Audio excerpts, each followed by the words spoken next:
All right, so before I get started cleaning off all the crusty rusties on this thing, I thought what I might do is I picked up this Boroscope, this Teslong Boroscope, and it's kind of it's a more economical version of the ones we actually use at my day job to look inside gas turbines. And I thought, I wonder if I could actually see the damage inside, because again, as I mentioned, when I had this cover off, I could see the gears were all chewed up. Closer look at the internals here, and check that out. There's actually pieces of the teeth that are missing. And since there's no oil in there, I thought, you know what? I might give this Boroscope a try just to see what we could see. And you can just pick these up on Amazon, but the tip is actually small enough, and it's lit up too. Check that out. It's small enough to fit in there. Now, I don't know, can you actually control? Oh, that's slick. Okay, now the real fancy Boroscopes, like I was saying, the Boroscopes that I use in my day job, or my team uses, they actually have an ability to move around. Oh, this one does too. It's got a little dial, so it can go in and out. Okay. Oh, there we go. Ah, check it out. Okay, maybe I'll bend it a bit more. Does it actually move? Oh, look at that. It actually moves the head. Oh, that's really fancy. Okay. Let's see. So we'll bend it. And look, you can actually see the damaged teeth that I saw. So this is actually a pretty slick little tool. Oh, now I lost it. Oh, there it is there.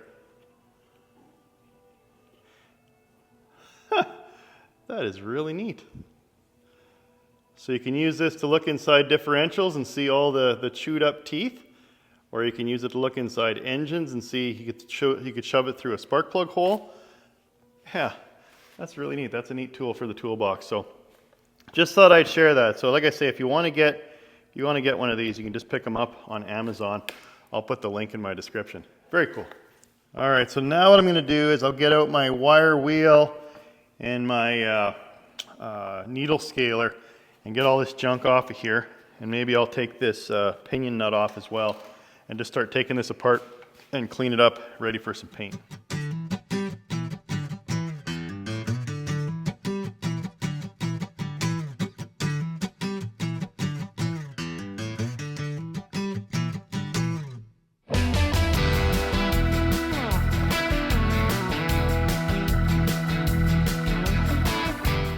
Okay, so I got a nice coat of POR on there. So obviously I couldn't get underneath everywhere. So once it's back in the car, I'll go ahead and paint the missing spots.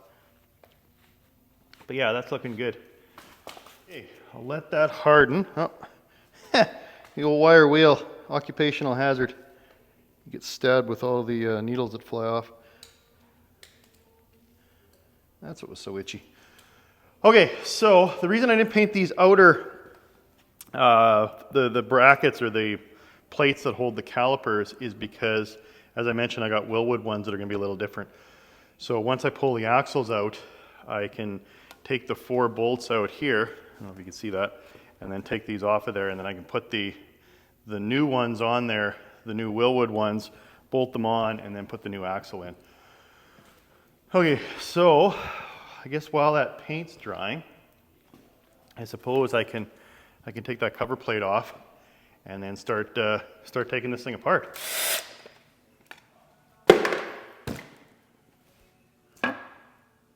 Okay, this is a C-clip style retainer that holds the axle in place.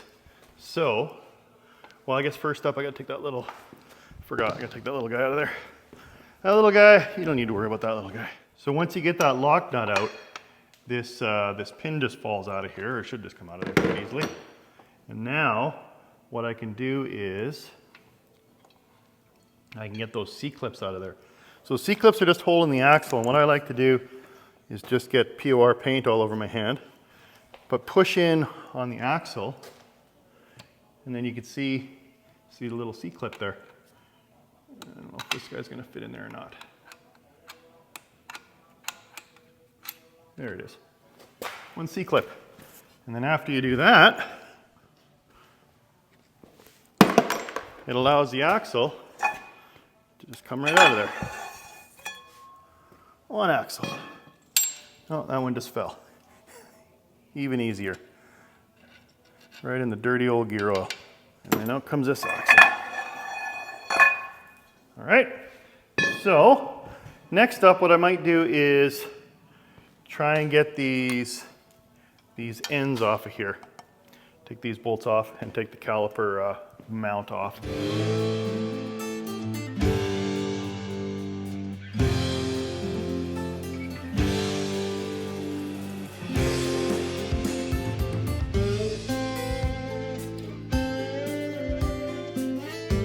Next up, if I can find the right socket, yep, 5/8. We'll take the carrier out of there. Left and up. Good. And right up. Perfect. There it goes. Oh. And there goes one shim. So that was the shim on the left side. And the bearing in the races. Okay.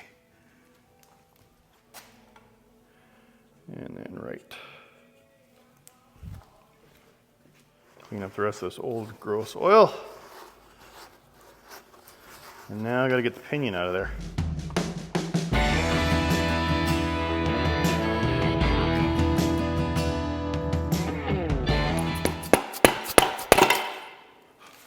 State. Well, I'm not too worried about this, but I suppose if someone wanted some highway gears for an 8.5 inch rear end, the old crush collar. Now, what I've read, and I've done a little research online, is there's a shim in there for the underneath the bearing that sets the depth of the pinion. And 9 times out of 10, if you reuse the one that was in there, because obviously this was, A-OK from a tooth engagement wear pattern, if it worked on this pinion, odds are it's going to get me close on the new one. So I've actually got to pull this bearing off. Now, you can just beat it off of there, but I've actually got a special tool. I'm going to see how that works to pull this guy right off of there. I want to get this shim out of here and put it on the new pinion. Now, as you can see, the new pinion is a smaller diameter with less teeth. Of course, it's a lower gear ratio to be able to spin the tires on the Trans Am without issue. So going from, I think it was a 320 or 323 to a 390. So in order to get the bearing off of there, you can do one of two things. You can hack away on it and try and cut it and cut the inner ring there and get it off of there. Or you can actually invest in a bearing puller. So Vevor actually had a slick setup that I thought I'd pick one up. If you're actually interested in one of these, you can look at the description down below, and I've got the link to it. But it's a pretty slick little tool. I think it's called a clamshell deal, and it's got different diameters. So obviously larger and smaller, so you can't set them up incorrectly. Now that one's obviously not going to work, so we'll try the bigger one. And yeah, that seems to be the right size. Maybe check the black one. There's different sizes. Here's a larger one for probably a 4-wheel drive pickup truck. Dana 60 or something. No, that one's too big. And that one is just a touch too small. It almost works. Yeah, maybe that's the one I want to use. Okay, so then what you do is you put the ring on there. Is that going to work? Yeah, that's just going to fit. Okay, nice and snug. So the way this clamshell works, is the clamshell goes around, and you want to do this with the race in place, and this is the tool here. I'll turn it sideways so you can see what I'm doing here. Now essentially this goes over the pinion like so, and of course this is screwed in too far. Sometimes it's nice to have the right tool for the job, and it's already pre-lubed. You want to make sure the threads are lubed up there so they don't gall up when you start putting the torque to it. And then essentially it goes, I'll do it like this so you can see what I'm up to here.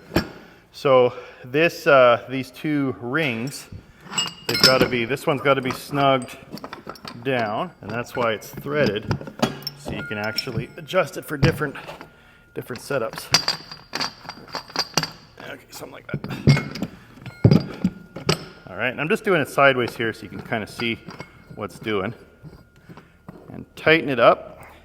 See the angle here matches that cut there. No, that's just grabbing the race. Maybe this isn't the right one. Let's try the orange.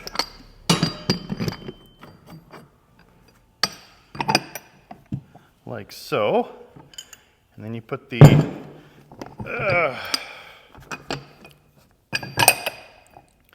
and you put this guy over top to keep the clam together.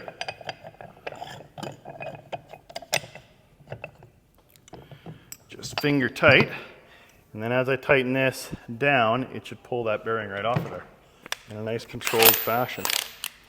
Let's see how this works.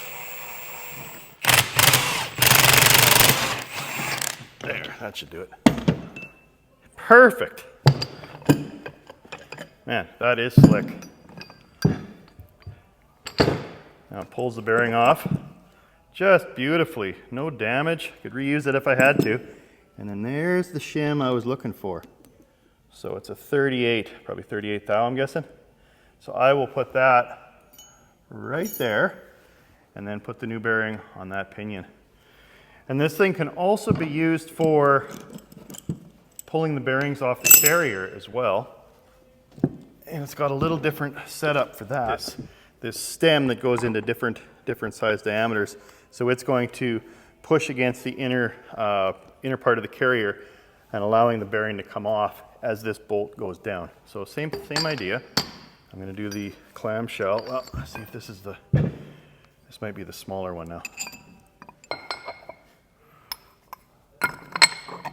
There, that's the one. We like that. Raise the ring up. The other half of the clam on. And see if this pulls it off.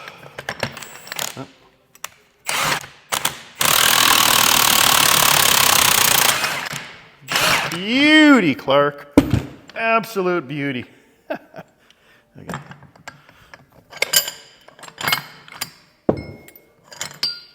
Man, this is a slick tool.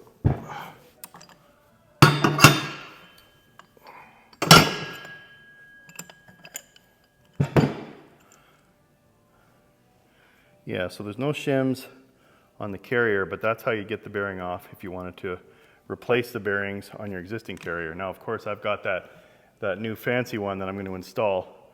But yeah, that is a slick tool. So like I say, if you're interested in one of these, you can go check out vevor.com or check out the link down below in my description. All right, so let's set up the new carrier now. So of course, this is the Yukon Gear setup. Posi setup that I got from Quick Performance, and you can see the springs and the clutches in there. That's gonna be beautiful. And the gears aren't all chewed up like the ones are on the old carrier. Yeah, of course we were looking at that earlier with the Boroscope. So that's a paperweight now. But I was just looking at the new ring, just seeing if there's any nicks on it from either transport or manufacturing. And it actually looks beautiful. Nothing on there at all. So I can go ahead and set this on there and we can bolt it into place, bolt it and torque it up. Nice. And of course they get the whole new bolting and bearing kit. It's got all new bolts. And you want to be careful with these bolts because of course they're left-handed thread, just like the driver's side bolts on an old Peterbilt. And they are recommending red thread locker on there. Now that's the little squish tube that they give you. I've also got some Permatex stuff. I find it a little easier to squeeze it out with this little guy here.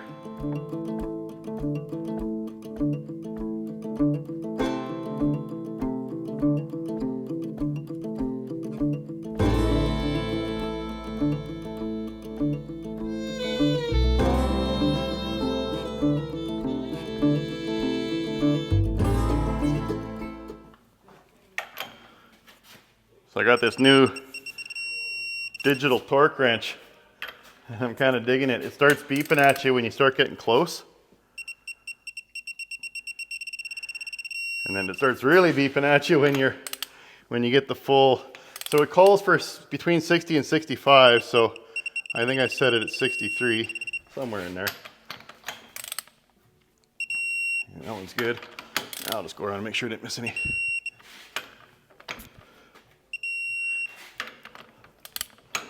Kind of missed the old click. Oh, missed this one. But this is definitely more accurate. I bought this for putting together the engine once I get it back from Butler. All right, so let's see here. Bake it, I don't know, 400. Okay. Now, of course, the bearings are a tight fit. Well, that one goes there. And then these are the carrier bearings here. So I could bang them on there, and it probably still will require a little bit of persuasion, but I figured it couldn't hurt to warm them up a little. A little toaster oven. Okay. I bought this a couple years ago to do some sandblasting, or powder coating. And it's coming in handy again. And then I also noticed there's a little bit of course, there's that shim I added. There's some kind of, I don't know if it's some kind of glue or oil in the manufacturing process, but I'm gonna get some brake clean and clean all that crap off of there. You can't go wrong with brake clean.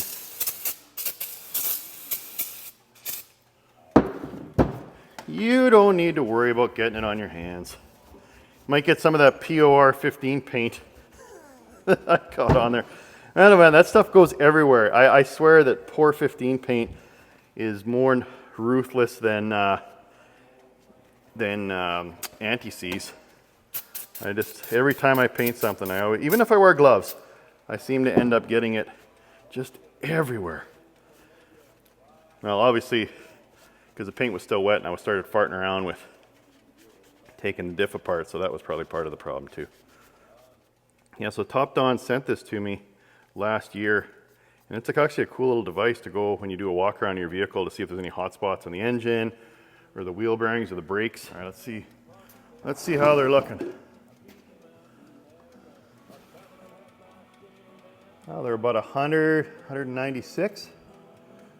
Oh no, 105 Celsius. And what the hell is that in Fahrenheit?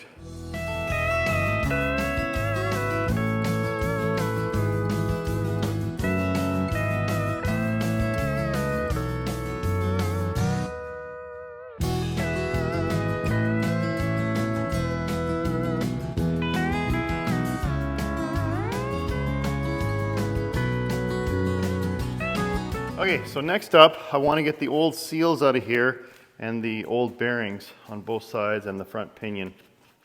Now, I actually picked myself up a little kit here off Amazon, a slide hammer kit, to hopefully help with this job. This might have been easier with the diff in the car, because it's going to want to move on me now.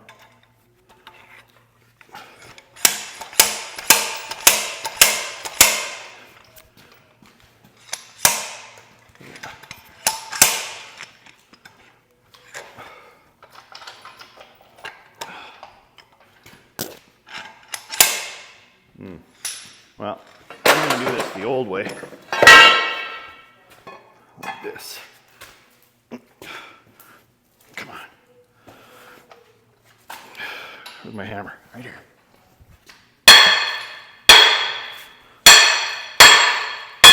There. That way works way better. And since I got it in my hand, I might as well do the other one. Done. Let's try the slide hammer though for the bearing, because there's a special tool for that. So it swivels, so when it stands up, it can actually go through the center of the bearing, and then when you go to pull on it, it straightens out and then pulls the bearing.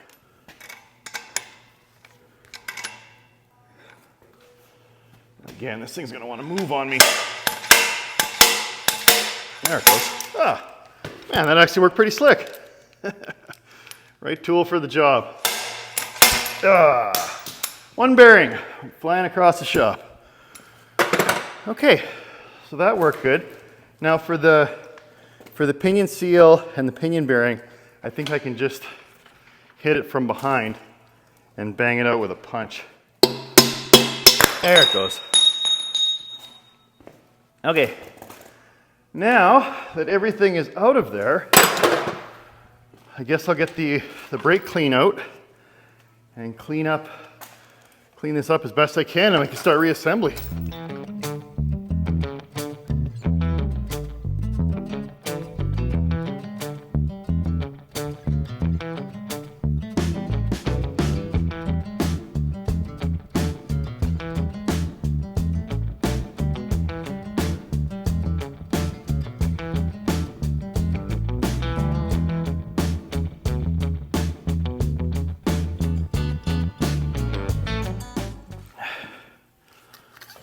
So here's these beautiful new axles from Quick Performance.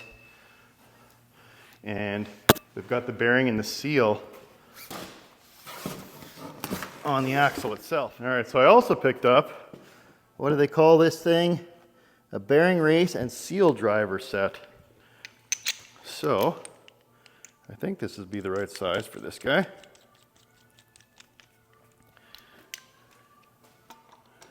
Oh yeah. Beauty, Clark. And then just give it a little love tap.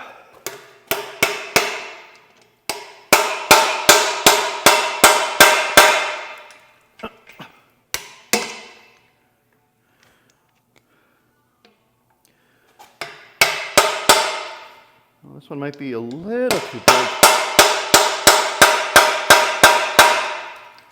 No. Huh. Okay, let me try the other side. Won't quite fit in the tube there. No, that one's too small. It's going to hit on the rollers.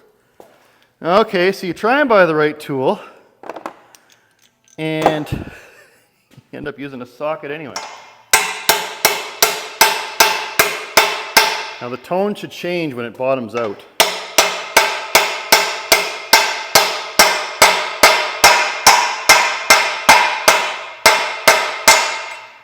You hear it went a little higher?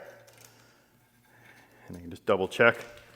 But I think that's where it needs to be. Beauty. It's gonna work. I guess this will work for the seal because the seal, this doesn't actually need to go right down into the cylinder.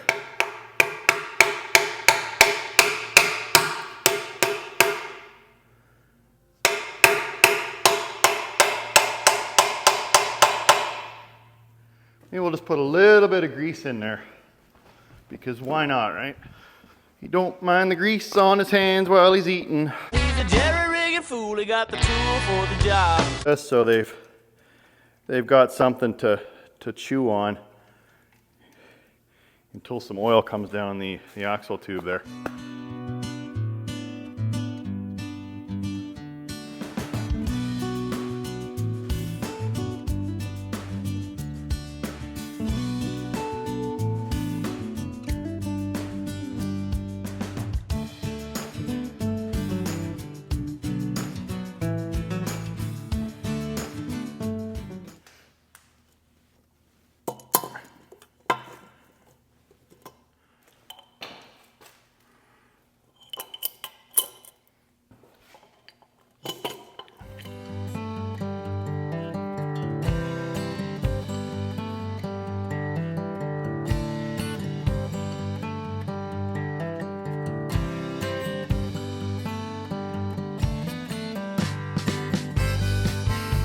Didn't put the crush collar in or the crush sleeve. So what this is this goes behind the nut, and as you tighten it, this will eventually, when you put enough torque to it, start to compress, and it will set up the rotational torque or the preload that you want on that bearing. Now, the other way to do it, because if you go past that point, if you just ugga-dugga this in there and you squish this, you got to get a new crush sleeve.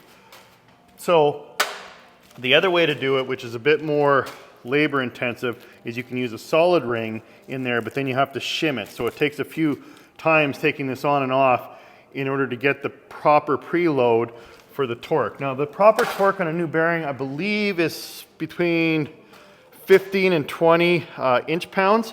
So you got to get yourself one of these little old school torque wrenches with the lever, and you don't look at breakaway torque. Here, I'll bring the camera so you can see. You don't look at breakaway torque because it takes a little more to get the thing turning, but you want to see what the torque is when you're actually moving it. And this one, I'm gonna have to take a close look at that.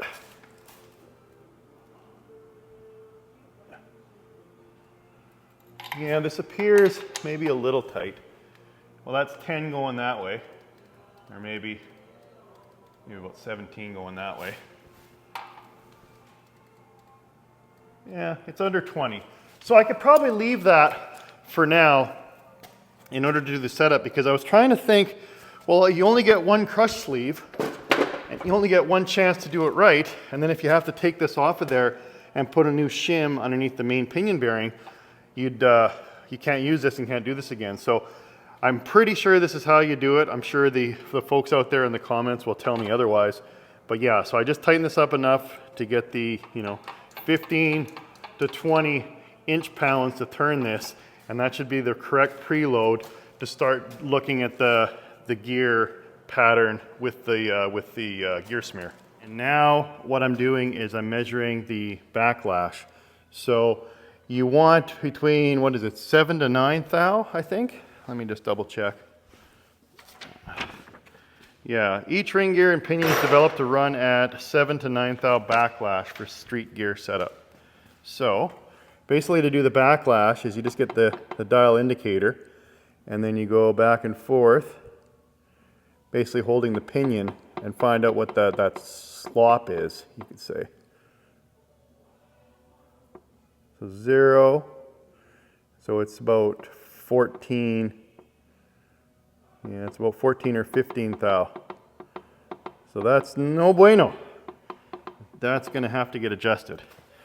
Oh man, here we go.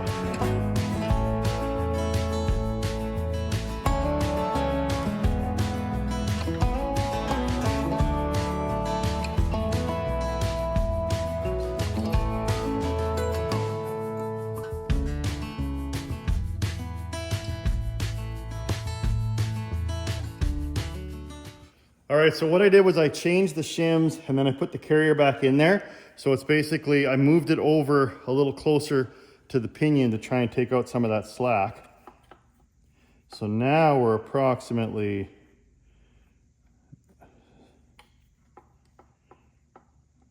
I would say that's 9. So we're on the high end. It's not, yeah, it's 9. So they call it 7 to 9. So I can get comfortable with that. Maybe I'll just double check. I'm happy with that. Okay, so now that I got a decent backlash, what I'm gonna do now is paint on the teeth and see how the wear pattern looks. So what I'm trying to do is paint on this yellow paste on both sides of the teeth on the ring gear. So you paint this goop on there. Arts and Crafts Hour at Twin Stick Garage. All right, so I'm struggling a little on interpreting the pattern there. So I thought I'm gonna try and get a little more resistance going here. So maybe put the axles in.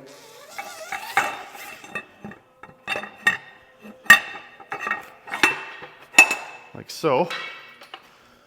And then repaint on both the, so just a little explanation. So this is the toe, and out here is the heel, and then the top is the crown, and then the bottom of the V is the root.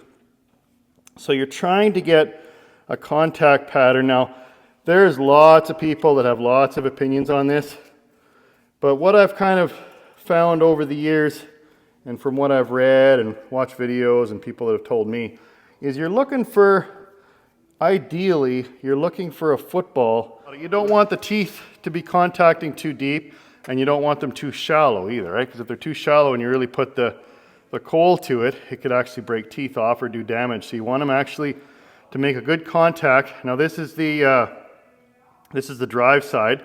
the bent side, and then this is the coast side. So we need to look at the pattern on both. Now ideally, we get a little, well, I can't draw a really good football. I don't even know if you can see that. Right in the middle. Now, this is where the shims come into play. So there's obviously shims here on either side of the carrier. So what I did was I used the original shim that was on the right side, and then I used some supplied shims to adjust that backlash to get into that 7 to 9 range. So that's set now.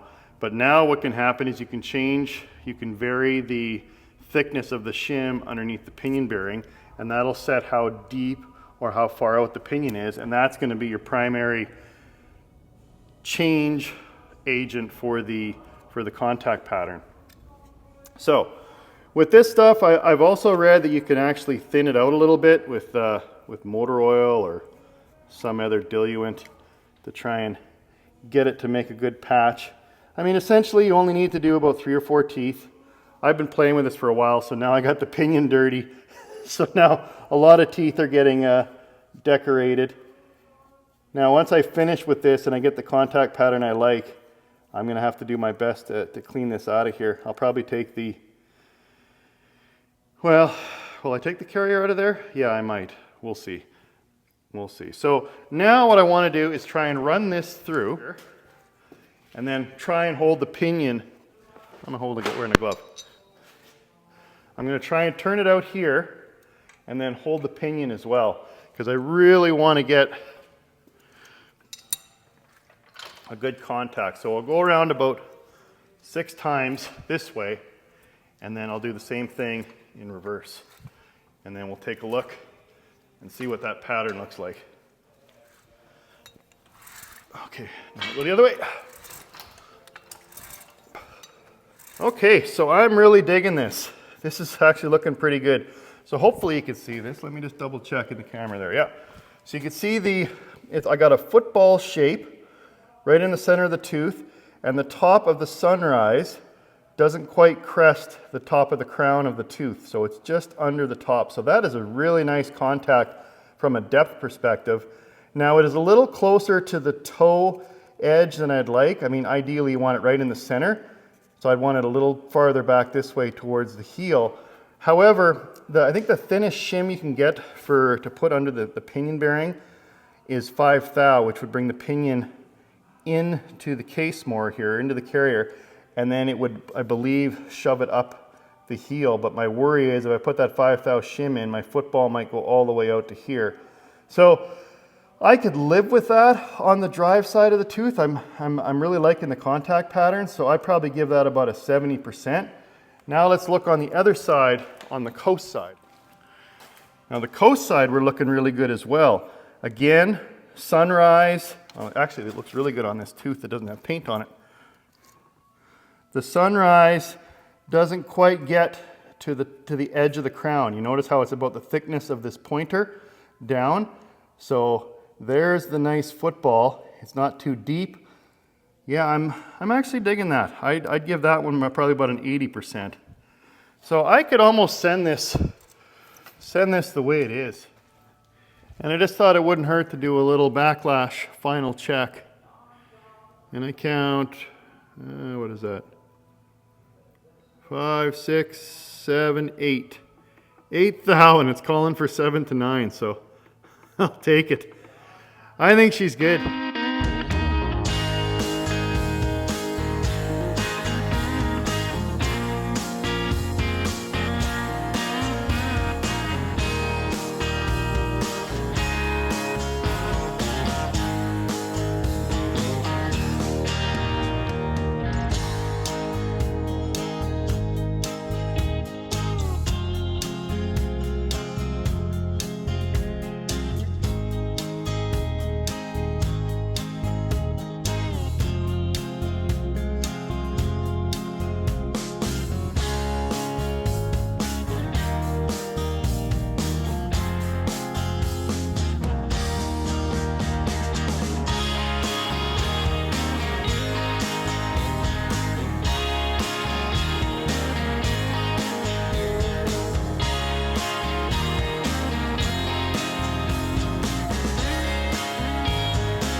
way I look at it, it's better to be paranoid and do a little at a time, because once that crush sleeve starts crushing, you're going to come up on the right rotational torque in a big hurry. So I'm being very careful, just doing a little bit at a time here to not pass that point and have to take this all apart again.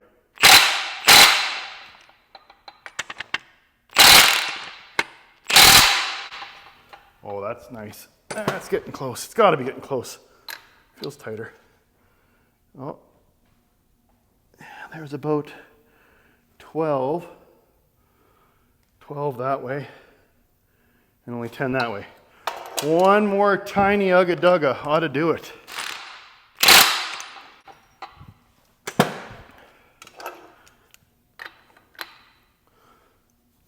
Okay, that's between 10 and 20. I'm happy with that. Rotational. And go back the other way. And that one's about 12. Oh, should I do one more? One more tiny one. If I go past, I'm going to cry. Try that. Okay, that's a nice solid 15.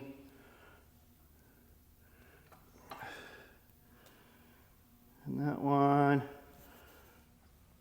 that one's a solid 15 the other way. Winning! I guess I'm going to call that officially done. Well, I guess not completely done. I got to put the axles in and drop in the C-clips. But before I put the axles in, I got to open up my Willwood disc brake kits, and I got to get the caliper mounts on there. I'm just running out of steam. That was actually a lot of work, a lot more than I was expecting. So I'll get to that in a future episode. But really appreciate, special thanks to Quick Performance for all the support. Willwood Brakes, Vivor for the bearing puller, Teslong for the Boroscope, and special thanks to you, the viewer. Thanks for following along on these builds. Thanks for watching this all the way to the end. Hope you learned something. Feel free to comment down below. If you can, hit the like button. That gets the video out to more folks in YouTube land. And yeah, with that, I'm going to wrap it up there.